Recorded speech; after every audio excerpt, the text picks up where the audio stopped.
Вот семья Мусвеновых, она возрождает войлочные ковры. Это очень замечательно, то, что возрождается, что было забыто, преемственности новых поколений. И то, что вовлекает сегодня своих детей, это здорово. Обогащает это искусство.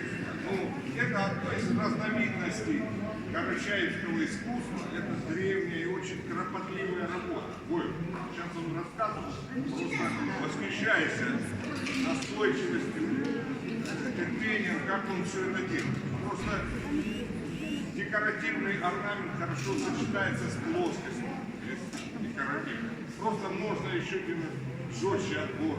Просто еще есть обогащать, есть прекрасные легенды народов Карачаево-Черкесии, обогащать и башни есть, и декоративное прикладной искусство, где должно быть второй этап возрождения и твоего еще лучшего достижения.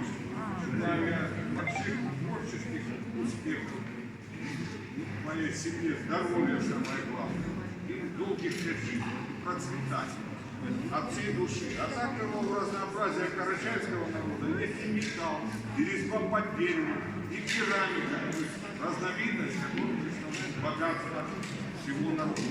Спасибо. А при захоронении есть специальное обращение, называется инайс. Вот как можно делать женщин, они пели песню, чтобы канал был прекрасный. Пользуясь случаем, я вас приглашаю к нашей телевизионной школе. Пожалуйста. Приезжайте. Не, в коем случае. Меня не пускают.